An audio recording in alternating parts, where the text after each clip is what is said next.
Hi guys, welcome back to another video. बालको आज अपन बात कर रहे हैं business studies chapter number 9 financial management के पार्ट नंबर 3 के बारे में। आज समझेंगे कि फाइनेंशियल प्लानिंग क्या होती है और कैपिटल स्ट्रक्चर किस प्रकार से काम करता है। अगर आपने इससे पहले के 2 पार्ट नहीं देखे हैं तो जाके जरूर देख लेना, क्योंकि आपकी सभी समस्या समाप्त हो जाएगी। चैप्टर बहुत आसान है। अच्छा, ये जो अपन आज पढ़ रहे हैं इससे क्वेश्चन जरूर बनते भैया, तो इसलिए लिख लो कहीं पे, सबसे इंपॉर्टेंट पार्ट है। चलिए शुरू करते हैं। शुरू करने से पहले जिन भी लोगों के पास अब तक हमारी हेल्प बुक नहीं है, बाल को ले लेना, और जिनके पास है ओपन कर लो, जिनके पास नहीं है लिंक डिस्क्रिप्शन में डाल दूंगा, जाके ले लेना। अब तो चारों का बॉक्स आ गया भैया, तो कंप्लीट पैकेज लेना। ठीक है, चलिए शुरू करते हैं। Let's get started.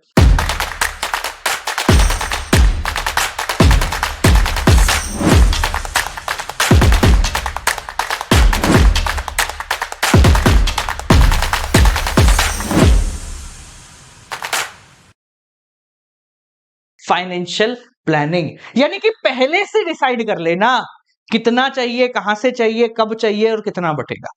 बिजनेसमैन हमेशा फ्यूचर प्लानिंग करता है, पहले से आगे के बारे में सोच के रखता है, ताकि जितने भी लॉसेस हैं उसको वो संभाल ले। तो what is financial planning? Deciding in advance how much to spend on what to spend according to the funds at disposal. Disposal मतलब जो पड़े हुए हमारे पास। ठीक है, तो पहले से डिसाइड करना कहां कर इन्वेस्ट करना है, कितना इन्वेस्ट करना है, जितना पैसा आपके पास है, जितना आने वाला है उसके हिसाब से। ठीक है, the financial planning begins with the distribution of total capital requirement.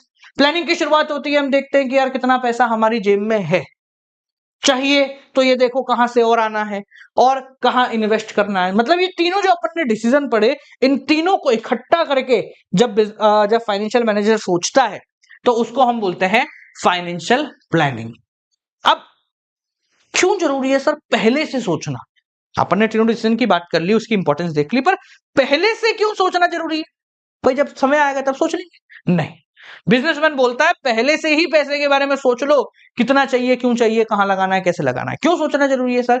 इसलिए क्योंकि ये आपको ऑप्टिमम फंड लाने में मदद करता है।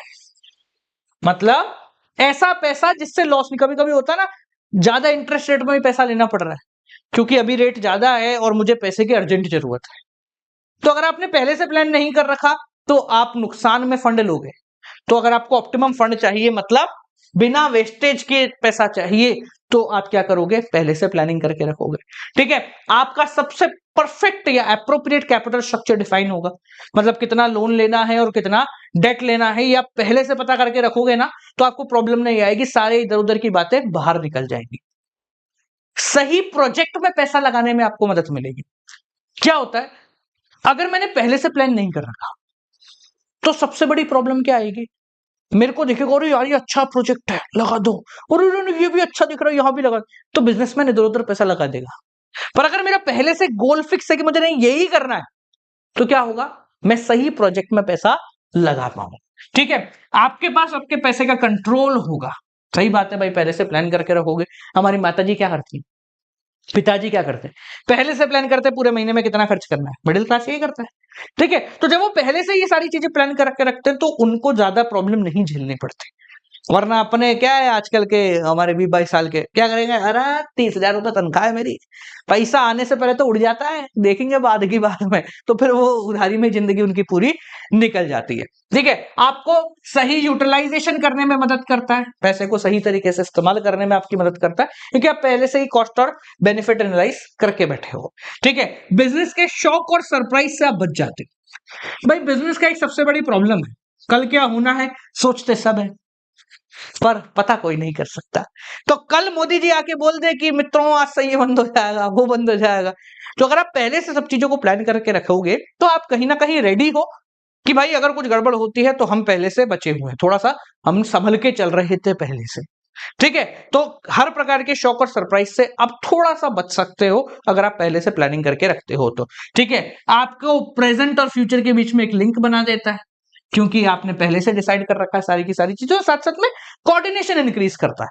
ठीक है, अब एक चीज समझो, ये जो है ये कहीं ना कहीं आपको प्लानिंग के फीचर्स दिख रहे होंगे इसके अंदर, या प्लानिंग की इंपॉर्टेंस दिख रही होगी, थोड़ा सा बिजनेस का तड़का लगाकर दिख रही है। इसलिए मैंने जो डेफिनेशन दी थी ना, ये भी प्लानिंग जैसी ही दी है। हमारी जो एल बुक है ना उसमें भी सेम प्लानिंग जैसी ही डेफिनेशन दी है, ताकि आप लोग लिंक कर पाओ उस चीज को कि हम वहां प्लानिंग कर रहे थे, यहां भी प्लानिंग ही कर रहे हैं। बस फर्क ये है कि वहां बिजनेस की प्लानिंग कर रहे थे या बिजनेस के पैसे की प्लानिंग कर रहे हैं। दोनों में बस इतना फर्क है और कोई भी फर्क नहीं आता है। ठीक है, अब सर क्यों करते हैं, क्या मेन ऑब्जेक्टिव है इसको करने का?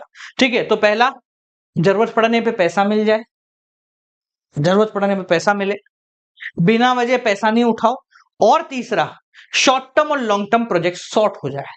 भाई पहले से प्लानिंग करके क्या होगा सर, मैंने पहले से प्लानिंग कर रखी है तो मुझे जब भी जरूरत पड़ेगी पैसे का जुगाड़ मैं करके रखूंगा।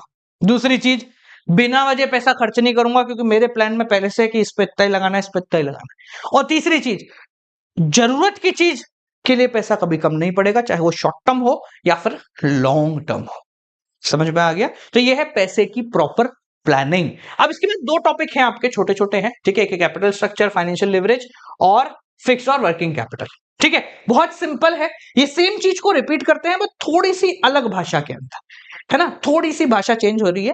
कैसे है देखते हैं। देखो, सबसे पहले आता है कैपिटल स्ट्रक्चर, यानी कि आपका जो टोटल कैपिटल है वो कैसे डिवाइडेड है। In short, proportion of debt and equity in financing business operation. Debt और इक्विटी आपकी कितनी कितनी है। फॉर्मूला सिंपल है कैपिटल स्ट्रक्चर का, मैंने पहले ही बताया था, डेट अपॉन इक्विटी।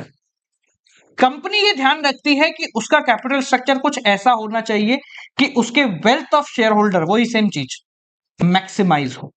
ठीक है, अब देखो दो बातें आती हैं यहां पर कि सर ये जो है ये अलग टॉपिक कैसे है। अभी अपन ने फाइनेंसिंग डिसीजन पढ़ा कि भाई पैसा कहां से लाना है, उसमें भी यही बात करी दोनों। ठीक है, अब अपन पढ़ रहे हैं कैपिटल स्ट्रक्चर जो कि बता रहा है डेट अपॉन इक्विटी। तो फाइनेंसिंग डिसीजन क्या था, एक प्रोजेक्ट को लेके डिसीजन, जबकि कैपिटल स्ट्रक्चर क्या है, ओवरऑल मेरी जो कंपनी है उसमें डेट कितनी है और इक्विटी कितनी है।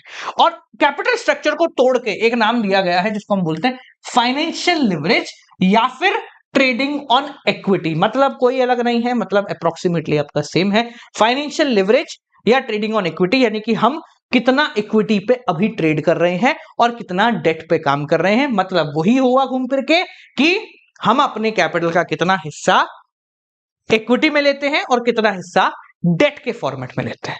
ठीक है, अगर हमारा ट्रेडिंग ऑन इक्विटी है तो यानी कि अभी हम और लोन ले सकते हैं, प्रॉफिट हो जाएगा। अगर नेगेटिव है इसका मतलब नहीं भैया वापस आ जाओ और इक्विटी पे इक्विटी रेस करो, अभी आप और डेट नहीं ले सकते हो। ठीक है, तो कौन कौन से फैक्टर हैं जो बताते हैं कि सर अभी डेट और लेना चाहिए या इक्विटी और लेना चाहिए?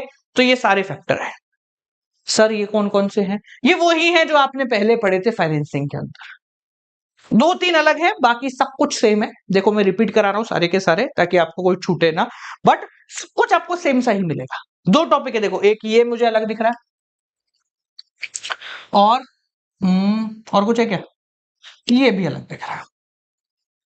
ठीक है, इसके अलावा मुझे ज्यादा कुछ अलग नहीं दिख रहा है कि हम कैपिटल स्ट्रक्चर कैसे डिफाइन करेंगे कि डेट और लेना है, इक्विटी लेना है, कितना डेट और कितना इक्विटी होना चाहिए कंपनी के अंदर। ठीक है, तो देखो सबसे पहले कैश फ्लो पोजीशन, आपकी कैश फ्लो कैसी है?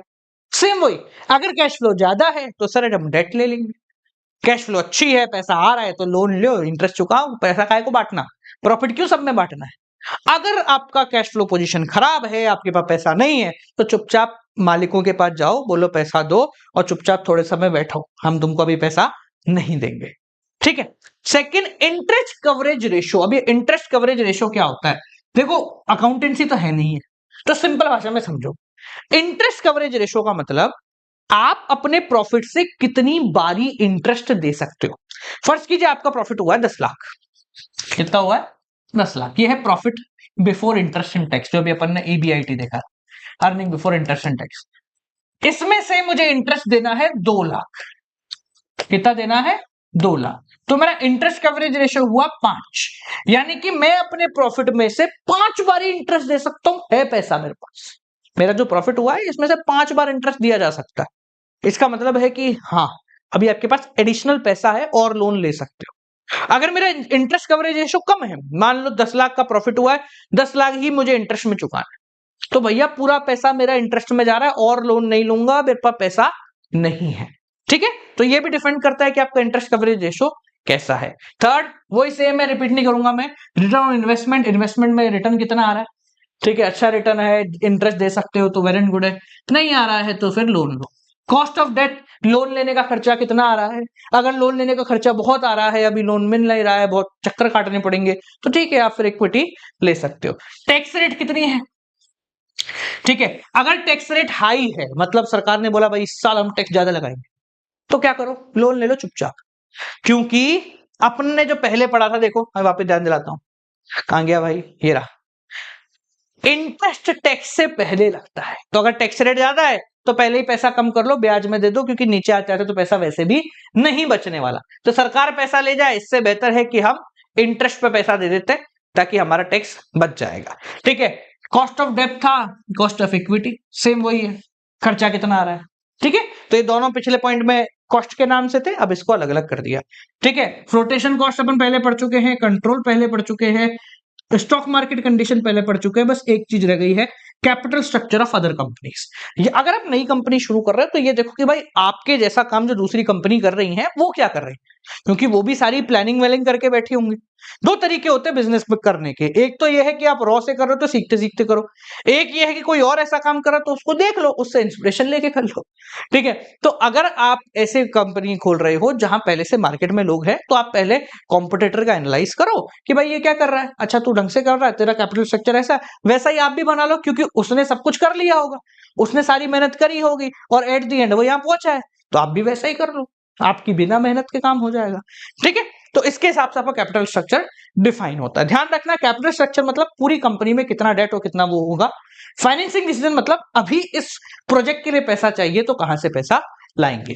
अरे रुको भैया, वीडियो में मजा आया, अच्छी बात है, इस मजा को दूना करो। और जिन भी लोगों ने अब तक हमारी ये हेल्प बुक की रेंज नहीं ली है, जाके ले लेना। बिजनेस स्टडीज इतने में समाप्त है, मैक्रो इकोनॉमिक्स इतने में समाप्त है, इंडियन इतने में समाप्त है, और कंप्लीट अकाउंटेंसी इतने में समाप्त है। कंप्लीट बॉक्स डिस्क्रिप्शन में मैं लिंक डाल रहा हूं, जाके जरूर ले लेना, क्योंकि अभी हम इसके साथ चार्ट दे रहे भैया, हर एक चीज का चार्ट आपके पास आने वाला है, यानी कि सारी समस्याओं का समाधान क्यों हो जाएगा। और कोई दिक्कत को परेशानी हो तो डिस्क्रिप्शन में हमारा नंबर भी है, बात कर लेना, सारी समस्याएं सॉल्व हो जाएंगी।